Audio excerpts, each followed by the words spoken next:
Hello and welcome to this Haas Tip of the Day. In today's video, we're going to talk all about speeds and feeds. We'll show you the path that we take to reach starting speed and feed values that we can trust that will work with any tool and material combination.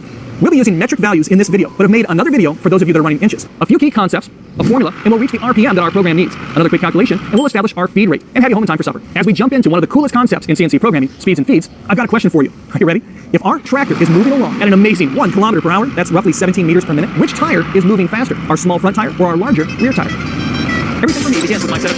So check this out. I've got a blockboard left. I've been tightening up those tools by hand. That's it. Pencils down. Answers? I know. It's kind of a tricky question. It depends on what I mean by faster. If what I'm asking is how fast the tires are moving across the surface of the ground where the rubber meets the road, then both tires are traveling at the exact same speed, 17 surface meters per minute. See, both tires travel the same distance, where it matters, along the tire's edge. Now, if we're talking about revolutions per minute, RPMs, then that's a different story. While both tires cover the same amount of ground, the smaller tire had to make more revolutions per minute to get there. If we want to calculate how much ground a tire will cover with each revolution, then we'll need to come up with some kind of ratio between a tire's diameter and its circumference. Well, it turns out someone has already figured this out for us, and they've even given this ratio a name, pi. The ratio between a circle's diameter and its circumference is pi. So no matter what diameter our tire is, the distance around the outside of that tire, where the rubber meets the road, is always 3.14 times greater. This tire, at 100 millimeter diameter, has a circumference of 314 millimeters. 100 times pi is 314. Now this tire has a diameter of 1 meter and a circumference of 3.14 meters. 1 times pi equals 3.14. Okay, back up, get out of here. If we were to run our tires too fast, too many surface meters per minute, they would overheat, blister, and fail. Our end mills work in the same way. There's a limit, a maximum cutting speed that a specific tool can go on a specific material. Any faster, and it begins to overheat, quickly wears out. In machinist talk, if we're talking about speeds, like speeds and feeds, we can be talking about one of two different things. We're either talking about cutting speed or spindle speed. Our cutting speed, VC, is our surface meters per minute, the speed our tool is turning at where the rubber meets the road, where the tool meets the part. And our spindle speed is simply our revolutions per minute, our RPM. We'll get our tool's cutting speed in meters per minute right from our tool catalogs. But to control the Haas machine, it needs an RPM value, a spindle speed. That's our S code. To get from here to here, we're going to use a formula. And that formula is going to make use of pi and our tool's diameter to convert our meters per minute into an RPM value, a spindle speed. Now, once we've got that RPM value, we can calculate our feed rates, speeds, and feeds. Here is our formula to calculate our RPM. Now, I'm going to start using some symbols, some notation, because those are the symbols being used by all of the tool suppliers now, and you'll need to recognize them. RPM equals cutting speed times 1,000, all divided by our diameter times pi. N is our RPM, revolutions per minute. That's the S code in our program, what we're trying to solve for. VC is our cutting speed, our surface meters per minute. D, or sometimes DC or D1, depending on the catalog, is our tool diameter in millimeters. The 1,000 in this formula is there to convert our meters per minute into millimeters per minute. This formula works fantastic, but we're going to simplify it a bit using algebra. We're going to divide the 1,000 by pi. 1,000 divided by pi is about 318. We're going to go ahead and use this simplified formula for the rest of the video. Before we open up our catalog and get our cutting speed, before the tractor even leaves the barn, we need to know exactly what cutting tool we're going to use, and we need to know exactly what material we are going to be cutting. Now, in the good old days, all we really needed to know was whether our end mill was high-speed steel, carbide, PCD, or CDN. Those days are gone. Today's tools have coatings on them that might double their allowable cutting speeds, so we really need to know what tool we are working with. Otherwise, we'll have to use really generic values, which are pretty wimpy. With our exact tool number in hand, we can go to our tool catalog. We can download the manual for any tool manufacturer in PDF form. Once that catalog is opened up, we're going to search for the material group section. That's going to tell us what material group our exact material falls into. Our materials are color-coded. P is for steels, M is for stainless steels, K is for cast irons, N is for non-ferrous metals without iron in them, like aluminum or magnesium. S is for our super alloys, materials like titanium, and H is for hard cast irons or hardened steels. I am working with a 4140 steel. At least that's what we call it here in the United States. If you're in Europe and you're using EN names and numbers, this might be called 42CRMO4. If you're in Japan, you'll call it something different. But no matter where you are in the world, this material is going to find itself in the P ISO material class.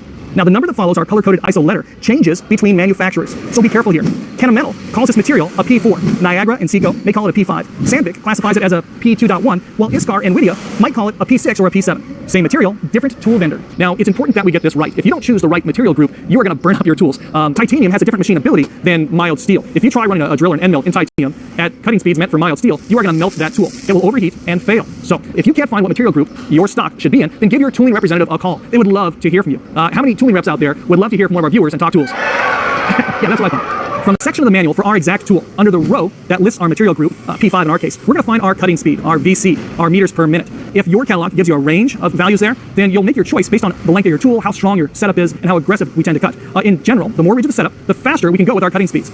But remember, tools tend to last longer, have better tool life at lower cutting speeds.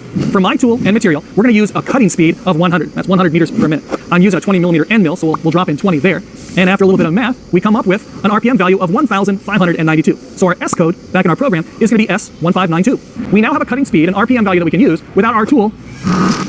Exactly. We now know how fast to spin our tool, our speed. The control now needs our table feed, our F code of feed rate. The feed rate is how far the tool will travel in 1 minute in millimeters along the tool's center line. Here's our feed rate formula for N mils. We've got our table feed equals our feed per tooth times the number of teeth times our RPM. So what's a tooth? This is a tooth. It's just a cutting edge along the outside of a tool. An insert is also a tooth. For most tools, the number of teeth matches the number of flutes. This tool has 3 flutes, 3 teeth. This tool's got 6 teeth, and this one's got 4.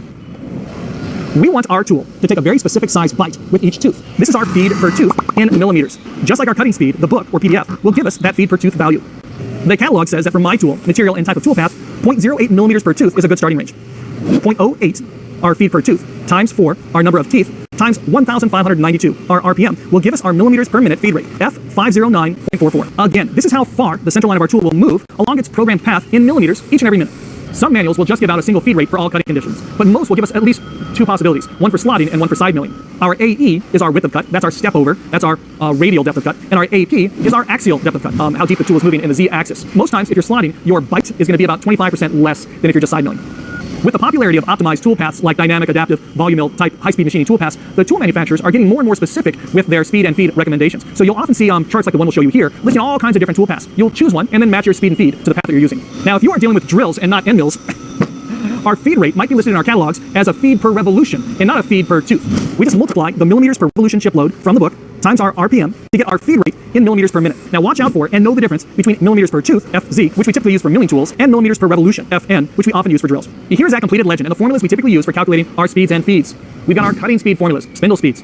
We've got our feed rate formulas for both end mills and drills. And we've got all of the notations, all the symbols that you're going to see over and over again in your tool catalogs. With all of that said, there's a big shift happening with tooling catalogs in general. A lot of these tooling catalogs are just giving us our feed rate and RPM values. No formulas needed. You may open up your manual and find that you don't have to do any math at all. In the past, we used to have to rely on slide rules to calculate our RPM and feed rate. I still like these, I think they're great. But today, we're more likely to use an app on our phone or a piece of software on our computer, or the speeds and feeds calculator right on the Haas control. On machines with next-gen controls, you can reach the milling calculator by pressing current commands and navigating to the milling tab. We've made some videos that help you calculate those tapping feed rates. We'll link to those in the description. Well, that's it. Let's go home. You can call your tooling rep in the morning. Well, thanks for letting us be a part of your success and for watching this Haas Tip of the Day.